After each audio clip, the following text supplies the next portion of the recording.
ఒక అమ్మాయి మామూలుగా నవ్వుతూ మాట్లాడేది. ఒకప్పుడు ప్రతి రాత్రి చివరి మెసేజ్ పంపేది. ఇప్పుడు ఒక్కసారిగా మౌనంగా మారిపోయిందా?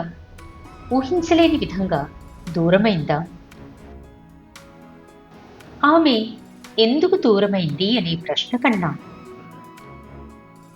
ఆమె ఎంతవరకు తట్టుకుంది అన్నదే నిజమైన కథ.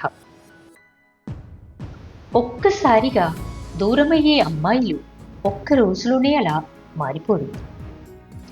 ఆమె 10 సార్లు ప్రయత్నించింది. తన బాధను మాటల్లో పెట్టే ప్రయత్నం చేసింది. కానీ ప్రతిసారి ఎదుటివారు తక్కువగా చూశారు. లేదా ఇది చాలా సిల్లీ అని తిరస్కరించారు. ఆమె తన ఆత్మాభిమానం చెప్పుకొని మాట్లాడినా బదులివ్వక నిశ్శబ్దంతో అవమానించారు. అప్పుడు ఆమె మాటల్ని మానేసి మౌనాన్ని ఎంచుకుంది. తన ప్రేమలో లేదా తన వైవాహిక బంధంలో గౌరవం లేకపోతే ఆమె దూరం అవ్వడం తప్ప ఆవిడకు మరో దారి ఉండదు. ఆ అమ్మాయి ప్రేమించినంతగా సహించినప్పుడే ఆమె హత్తుకున్నంతగా బాధను కప్పిపుచ్చుకుంది. పూర్తిగా విసుగొచ్చిన రోజున ఆమె ఒక్క మెసేజ్ కూడా పంపదు. ఒక్క మాట కూడా చెప్పదు. కేవలం ఆమె నిశ్శబ్దంగా వెళ్ళిపోతుంది. ఆమె దూరం కన్నా ఆమె వెనుక ఉన్న మౌనం మిన్న.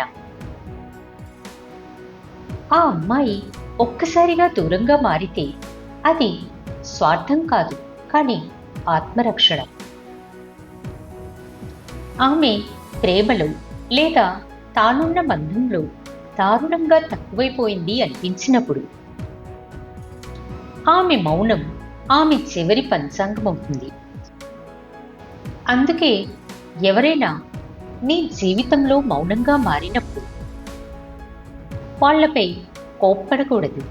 ఒక్కసారి వెనక్కి తిరిగి చూడు, ఎంతవరకు తట్టుకొని చివరికి వెళ్ళిపోయారు. ఒక అమ్మాయి ప్రేమించినప్పుడు ఆమె గొంతు వినిపిస్తుంది. కానీ ఆమె తట్టుకోలేకపోయినప్పుడు మౌనం మాత్రమే మిగులుతుంది. ఈ కథలో ఏదైనా ఒక మాట మీ మనసుతో మాట్లాడితే I connected with your voice అని కామెంట్ చేయండి. మీ స్పందనే నాకు శక్తి.